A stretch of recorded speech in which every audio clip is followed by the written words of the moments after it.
Hello guys, welcome back. நான் உங்கள் VK. இன்றைக்கி நம்ம வீடியோவில் டாப் 10 பேங்க்ஸோட மினிமம் பேலன்ஸ் தான் பார்க்க போகிறோம். அந்த வகையில் பார்த்தீங்கன்னா மினிமம் பேலன்ஸ் அப்படிங்கிறது 2 கேட்டகரியாக பிரிச்சிருக்காங்க. Fixed minimum balance, average minimum balance அப்படின்னு இருக்கும்.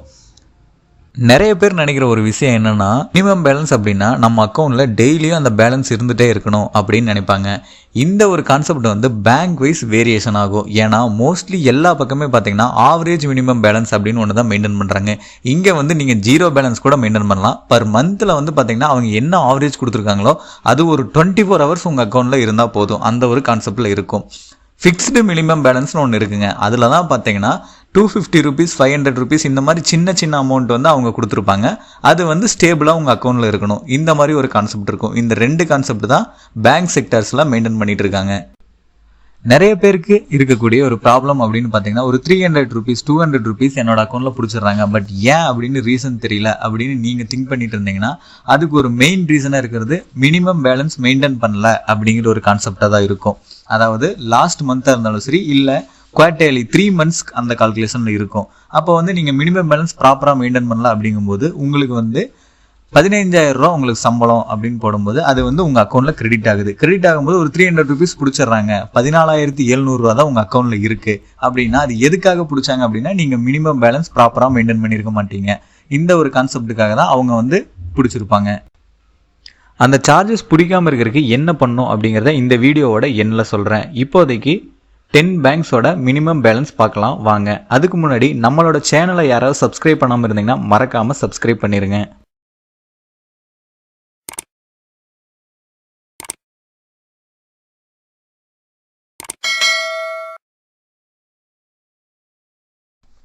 எங்களுக்கு நியர்பை இருக்க பேங்க்ல விசாரிச்சபடி ஃபிக்ஸ்டு மினிமம் பேலன்ஸ் இருக்கக்கூடிய பேங்க்ஸ் அப்படின்னு பார்க்கும்போது தமிழ்நாடு மெர்கன்டைல் பேங்க் இதில் வந்து பார்த்தீங்கன்னா 500 ரூபா மினிமம் பேலன்ஸாக இருக்கு. இந்தியன் ஓவர்சீஸ் பேங்க் செகண்ட் இடத்துல, அது வந்து பார்த்தீங்கன்னா 500 ருபீஸ் மினிமம் பேலன்ஸாக இருக்கு. தேர்ட் ஒன் கனரா பேங்க், இதில் வந்து பார்த்தீங்கன்னா 1000 ரூபா மினிமம் பேலன்ஸாக இருக்கு. அடுத்ததா ஆவரேஜ் மினிமம் பேலன்ஸ் இருக்கக்கூடிய பேங்கோட லிஸ்ட்டை தான் பார்க்க போகிறோம். அந்த வகையில் ஃபர்ஸ்ட் பார்த்தீங்கன்னா சிட்டி யூனியன் பேங்க், இதில் வந்து பார்த்தீங்கன்னா 7,500 ரூபா மினிமம் பேலன்ஸ். ஆக்சிஸ் பேங்க், அதில் வந்து பார்த்தீங்கன்னா 5,000 ரூபாய் மினிமம் பேலன்ஸ். ஹெச்டிஎஃப்சி பேங்க், இதில் வந்து பார்த்தீங்கன்னா 10,000 ரூபாய் ஆவரேஜ் மினிமம் பேலன்ஸ். அடுத்தது கரூர் வைசியா பேங்க், இதில் வந்து பார்த்தீங்கன்னா 5,000 ரூபாய் ஆவரேஜ் மினிமம் பேலன்ஸ். அடுத்தது ஸ்டேட் பேங்க் ஆஃப் இந்தியா, இதில் வந்து பார்த்தீங்கன்னா 3,000 ரூபாய் average minimum balance. Indian bank, அதோட ஆவரேஜ் மினிமம் பேலன்ஸ் பார்த்தீங்கன்னா 1000 ரூபாய். ஐசிஐசிஐ பேங்க், அதில் வந்து பார்த்தீங்கன்னா ஆவரேஜ் மினிமம் பேலன்ஸ் 10,000 ரூபாய்.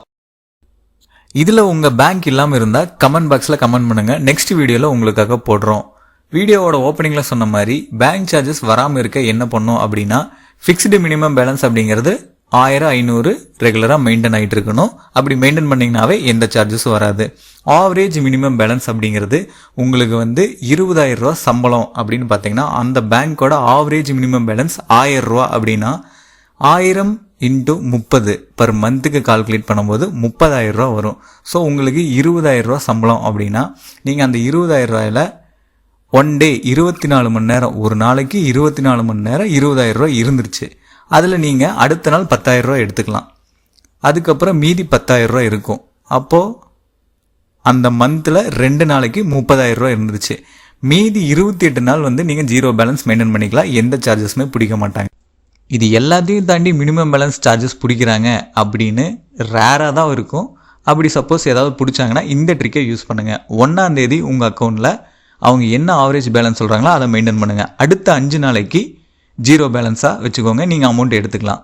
மறுபடி 6ஆவது நாள் வந்து அதே சேம் பேலன்ஸை வந்து உங்கள் அக்கௌண்ட்டில் கூகுள் டிரான்சாக்ஷனோ இல்லை ஏதாவது பண்ணி நீங்கள் மெயின்டைன் பண்ணுங்கள். இந்த மாதிரி 5 days ஒன்ஸ் மந்த்லி நீங்கள் பண்ணிட்டு இருந்தீங்கன்னா கண்டிப்பாக உங்களுக்கு சார்ஜஸே வராது. இது மட்டும் இல்லாமல் இன்னும் நிறைய பேங்க் சார்ஜஸ் வந்து நம்ம மக்கள் தலையில் விழுகுது. அதாவது நீங்கள் ப்ராப்பராக அமௌண்ட் வந்து மெயின்டைன் ஆகலை, இல்லை அப்படின்னா கேஷ் டெபாசிட் லிமிட் அப்படின்னு ஒன்று இருக்கும். ஓகேங்களா? அதாவது நீங்கள் வந்து எந்த பேங்க் மெயின்டைன் பண்ணுறீங்களோ அந்த பேங்க்கில் வந்து இவ்வளோ கேஷ் டிரான்சாக்ஷன் பண்ணணும் அப்படின்னு இருக்கும். அதாவது நீங்கள் வந்து உங்களோட கூகுள் பே, ஃபோன்பே இல்லைனா வந்து நெட் பேங்கிங் இந்த மாதிரி எல்லாமே இருக்கும். அதில் வந்து ஆன்லைனில் ஃபோன்லேயே வந்து ட்ரான்ஸ்ஃபர் பண்ணிப்பாங்க, கம்ப்யூட்டரில் ட்ரான்ஸ்ஃபர் பண்ணிப்பாங்க பணத்தை. இந்த மாதிரி பண்ணுறதுக்கு வந்து சர்டன் லிமிட் அப்படிங்கிறது வந்து மோஸ்ட்லி கிடையாது.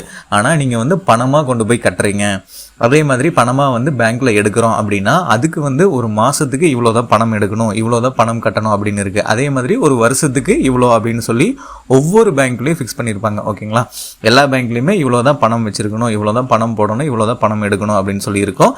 அதை வந்து அப்ராக்சிமேட்டா சொல்லணும் அப்படின்னா 10 லட்சம் ரூபா வந்து நீங்க பணமா டிரான்சாக்ஷன் பண்ணிக்கலாம். சரிங்களா, இந்த மாதிரி பணமாக பண்ணும்போது சில பேர் வந்து கொஞ்சம் ஏஜ் ஆனவங்க, நிறைய பேருக்கு வந்து தெரியறது கிடையாது. இவ்வளோ பணத்துக்கு மேலே போச்சு அப்படின்னா அதுக்கு சார்ஜஸ் போடுவாங்க அப்படிங்கிறது தெரியறது கிடையாது. ஸோ நீங்கள் வந்து ஒரு 10 லட்சம் ரூபா பணம் எடுக்கிறீங்க அப்படின்னா அது வந்து ஒரு கால்குலேஷனில் கொண்டு போயிருப்பாங்க. மறுபடியும் கொண்டு போய் பணம் கட்டினீங்கன்னா அது வந்து எக்ஸஸ் சார்ஜஸில் வரும். ஸோ இந்த மாதிரி பணம் சம்மந்தப்பட்டதில் நீங்கள் வந்து ஒரு லிமிட்டுக்கு மேலே 10 லட்சத்துக்கு மேலே போயிட்டீங்க அப்படின்னா அதுவே உங்களுக்கு ரிஸ்க் ஆகும். என்ன ரிஸ்க் அப்படின்னா, நீங்கள் 10 லட்சம் ரூபாய்க்கு மேலே டிரான்சாக்ஷன் பண்ணிங்கன்னா அந்த இன்ஃபர்மேஷனை வந்து ஒவ்வொரு பேங்க்குமே, எல்லா பேங்க்குமே காமனாக எடுத்துக்கிட்டிங்கன்னா எல்லா பேங்க்குமே வந்து இன்கம் டேக்ஸ் டிபார்ட்மெண்ட்டை இன்ஃபார்ம் பண்ணிடுவாங்க. ஸோ அவங்க உங்களுக்கு நோட்டீஸ் அனுப்புவாங்க. இல்லைன்னா வந்து ஏன் 10 லட்சம் ரூபாய்க்கு மேலே உங்களுக்கு கேஷ்லேயே டிரான்சாக்ஷன் பண்ணியிருக்கீங்க, பணமாக எதுக்கு 10 லட்சம் ரூபா வரைக்கும் டிரான்சாக்ஷன் பண்ணியிருக்கீங்க அப்படின்னு உங்ககிட்ட கேள்வி கேட்பாங்க. நீங்கள் வந்து ஆன்லைனில் இல்லைன்னா ஃபோனில் கூகுள் பேல இதுல எல்லாம் பண்ணிக்கோங்க, அதில் ஒன்றும் பிரச்சனை இல்லை. ஆனால் பணமாக வந்து 10 லட்சம் ரூபாய்க்கு மேலே நீங்கள் பண்ணிடாதீங்க ஒரு வருஷத்துக்கு. சரிங்களா, அதே மாதிரி இன்னும் நிறைய சார்ஜஸ் இருக்குது. கிரெடிட் கார்டு யூஸ் பண்ணுறீங்க அப்படின்னா அதை ப்ராப்பராக மெயின்டைன் பண்ணலைன்னா சார்ஜஸ் இருக்குது. அதே மாதிரி ஏதாவது லோன்ஸ் ஏதாவது வாங்குறீங்க அப்படின்னா அதை ப்ராப்பராக மெயின்டைன் பண்ணலைன்னா அதுக்கு சார்ஜஸ் இருக்குது. இது மட்டும் இல்லாமல் உங்களோட ஏடிஎம் கார்டு, அது போக உங்களோட அக்கௌண்ட்டு ப்ராப்பராக மெயின்டைன் ஆகலை அப்படின்னா அது ஒன்று இருக்குது. அதே மாதிரி இந்த கேஷ் டெபாசிட் லிமிட் அப்படிங்கிறது வந்து பார்த்தீங்கன்னா நீங்கள் 3-4 அக்கௌண்ட் வச்சுருப்பீங்க. 3-4 அக்கௌண்ட் வச்சுட்டு அதில் வந்து ஒரு 5 லட்சம், இதில் ஒரு 2 லட்சம், இதில் ஒரு 3 லட்சம், இன்னொன்றில் வந்து 1 லட்சம், இந்த மாதிரி வந்து போட்டிங்கனாலும் பேங்க் வேறு பேங்க் தானே அப்படின்னு நினைக்கக்கூடாது. மொத்தமாக உங்களோட பேன் கார்டு, ஆதார் இது எல்லாமே லிங்க் ஆகிருக்கும் பேங்க் அக்கௌண்ட்டில். அதனால எல்லா பேங்க்லேயும் சேர்ந்து 10 லட்சம் ரூபா நீங்கள் வந்து பணமாக டிரான்சாக்ஷன் பண்ணணும். அதுக்கு மேலே போயிட்டீங்கன்னா அதுவும் ரிஸ்க்கு. இது மட்டும் இல்லாமல் சேலரி அக்கௌண்ட் வந்து நிறைய பேர் மெயின்டைன் பண்ணுவீங்க. இது வந்து என்ன அப்படின்னா, சேலரி அக்கௌண்ட் அப்படின்னு சொல்லும் போது உங்களுக்கு கொடுக்கும்போது 0 பேலன்ஸ் மெயின்டைன் பண்ணிக்கலாம் அப்படின்னு சொல்லியிருப்பாங்க. நீங்கள் வந்து அதில் அக்கௌண்ட்டில் வந்து அமௌண்ட்டே மெயின்டைன் பண்ணியிருக்க மாட்டீங்க. ஆனால் இது வந்து நீங்கள் ஒரு கம்பெனியில் பர்மனெண்ட்டாக ஒர்க் பண்ணுற வரைக்கும் அந்த 0 பேலன்ஸை வந்து நீங்கள் மெயின்டைன் பண்ணிக்கலாம்.